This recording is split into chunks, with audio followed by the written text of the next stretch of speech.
dirais que ça va dépendre beaucoup de la maturité des entreprises. Il reste encore beaucoup d'entreprises dont la maturité est encore faible, et le principal enjeu, ça va d'abord être de convaincre que la data, ce n'est pas un centre de coût, que ça peut rapporter de l'argent, ou ça peut en faire économiser. Et donc il faut montrer des preuves, il faut éduquer les gens pour qu'ils soient convaincus et qu'ils apprennent à utiliser la data comme un de leurs outils de travail au quotidien. Cet enjeu-là, il reste aussi d'actualité puisque potentiellement la data est utile à tous les départements, dans tous les marchés. Donc il y a toujours des zones où la maturité n'est pas encore là. Alors, comme l'a expliqué Didier, les enjeux de la data dans la stratégie d'entreprise jouent sur de nombreuses dimensions. On utilise, nous, un mémotechnique, un peu comme on le faisait dans les stratégies marketing avec les 4 P. Et nous, on a défini 4 P qui nous semblent importants dans les stratégies data. Le premier P, c'est les processus que l'entreprise va mettre en place pour piloter et driver sa stratégie data. Le deuxième P, ce sont les plateformes techniques, technologiques qui vont devoir être déployées pour pouvoir effectivement exploiter, collecter et valoriser cette donnée.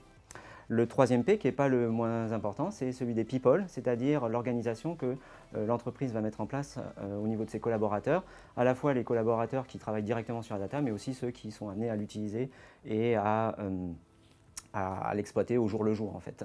Le dernier P, et celui-là c'est pas forcément le plus évident, c'est le purpose, c'est pourquoi on collecte cette donnée et c'est quelque chose qui est de plus en plus important dans nos sociétés, c'est de donner un sens à cette collecte qui va dépendre de la maturité des clients. On peut demander plus ou moins d'informations à des clients en fonction de l'intensité de la relation que l'on a, mais aussi les collaborateurs vont devenir de plus en plus sensibles à ce type de sujet.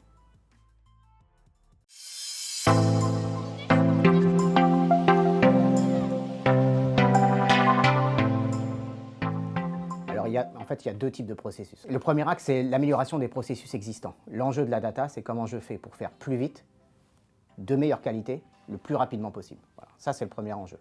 Concrètement, qu'est-ce que ça veut dire? Ça veut dire comment je peux automatiser la lecture des emails entrants, par exemple, pour les trier automatiquement et les router dès le premier coup à la bonne personne. Comment je peux valider automatiquement qu'un contrat signé a été signé sur toutes les parties, rempli sur toutes les parties, sans que ce soit un humain qui le lise. Ça fait partie des enjeux où la data, en tant qu'outil pour automatiser et robotiser, est un levier d'amélioration de la productivité assez majeur. Le deuxième enjeu sur les processus, c'est créer des nouveaux processus, justement. Notamment l'omnicanalité et le rebond entre les canaux au sens les canaux de distribution physique, les canaux de distribution digitaux ou au call center. Souvent, ils ont été construits en silos et la data va permettre de créer des ponts entre ces silos, de manière à pouvoir rebondir le plus efficacement possible sur les canaux qui vont être les plus pertinents à un moment donné pour un client donné.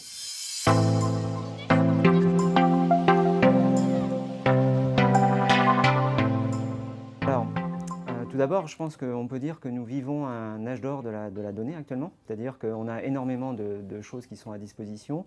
On est encore dans de l'artisanat, du sur-mesure, des petites équipes, besoin de montrer ce qu'on est capable de faire. Mais petit à petit, on est en train de basculer sur une approche beaucoup plus industrielle de la data et on sent la maturité monter sur le sujet. Les projets data sont en train de devenir des projets industriels et qu'ils suivent la même histoire que les projets de l'industrie logicielle. Ils adoptent de plus en plus des démarches de DevOps, qu'on appelle dans ce cas-là de MLOps d'ailleurs. Et l'objectif, c'est de pouvoir réduire les temps de mise en production, faciliter la maintenance, etc.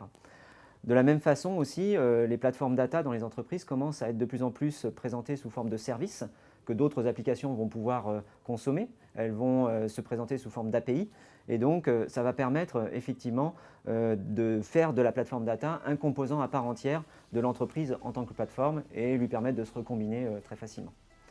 Tous ces éléments-là font qu'effectivement, on a une transformation importante et efficace des aspects techniques et technologiques dans les projets data. Pour nous, les deux forces technologiques importantes qui permettent cette transformation au niveau des entreprises, d'arriver effectivement à exprimer leur plein potentiel sur la data, ce sont l'open source et le cloud. L'open source parce que ça permet effectivement à des entreprises de toute taille, des petites, des startups, des grandes, de bénéficier de ce qui se fait de mieux actuellement en termes de logiciels Et ceci, quelles que soient en fait ses capacités propres. On parle des fois d'une sorte de magasin de jouets en fait, dans lequel il y a plein de technologies qui sont à disposition et on n'a qu'à se pencher pour les prendre. Et ça, c'est vraiment une époque bien particulière pour ça. Mais la force technologique qui, à mon avis, est la plus forte, la plus importante sur la transformation des entreprises, c'est le cloud. Parce qu'effectivement, ça permet de démarrer petit tout en envisageant de travailler grand. On n'a pas les charges d'exploitation et d'administration d'une plateforme comme on les avait avant et on peut quasiment en quelques clics monter à la puissance son architecture. Et donc ça, c'est vraiment une transformation importante. Nous, on a une offre qu'on appelle votre Data Lake en 3 mois pour bien insister sur le fait qu'on est capable de réaliser quelque chose qui serait quasiment impossible de faire avec les approches classiques, historiques au niveau de la donnée.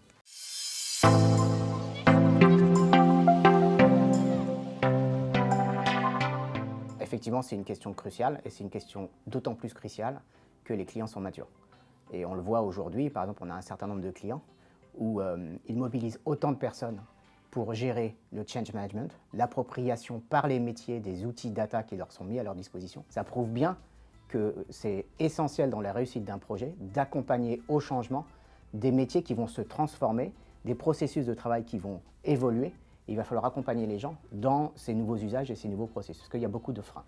Donc tout ça, ça va passer par de l'acculturation, ça va passer aussi par la mobilisation des opérationnels en amont des projets, pour qu'ils participent à la création des solutions qui leur sont destinées et qu'on ne leur fasse pas subir ce genre d'outils.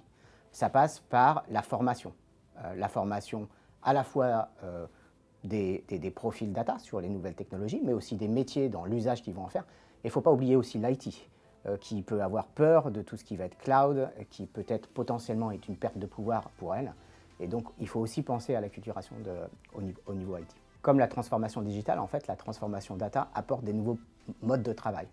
Et les modes de travail, c'est des modes de travail très collaboratifs avec des profils qui n'ont potentiellement jamais travaillé ensemble.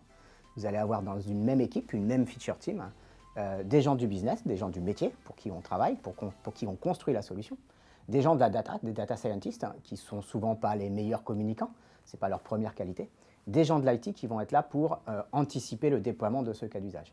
Et donc il va falloir travailler en symbiose entre des profils qui ont chacun une valeur ajoutée importante au projet, et c'est la somme de ces 3 types de compétences qui va faire le succès. Et enfin, on va dire le dernier challenge en termes people, c'est la guerre des talents. Parce que la guerre des talents, malgré le Covid, elle est toujours là. Et ça n'a pas changé. Alors certes, on peut avoir des profils qui sont plus accessibles aujourd'hui qu'ils ne l'étaient, mais des profils aguerris au sujet data avec de l'expérience, il y en a très peu sur le marché. Or, la demande, elle est massive. Toutes les industries potentiellement ont besoin de profils comme cela. Donc la guerre des talents pour les recruter, la guerre des talents pour les retenir. Et la meilleure façon de retenir un talent dans la data, c'est de lui apporter des projets à grosse valeur ajoutée, des projets innovants.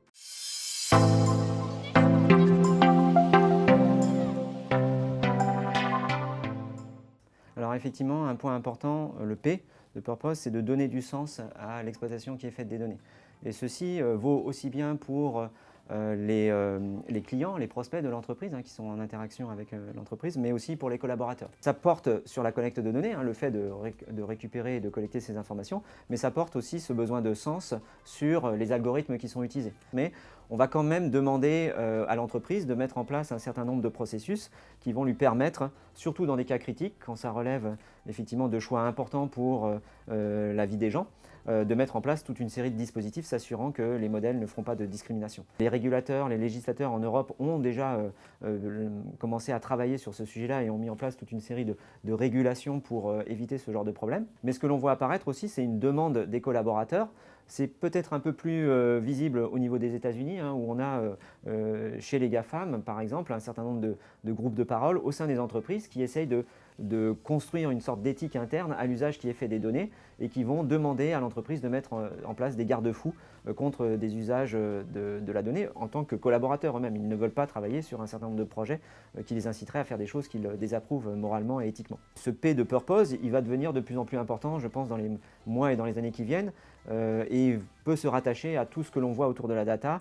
Peut-être pas aller jusqu'à Data for Good dans les entreprises, mais s'inspirant quand même de ces idées-là, comment la donnée peut me permettre d'améliorer les choses sans effectivement induire de la discrimination. C'est un point qui probablement va devenir de plus en plus important dans les 4 P qu'on a vus ensemble.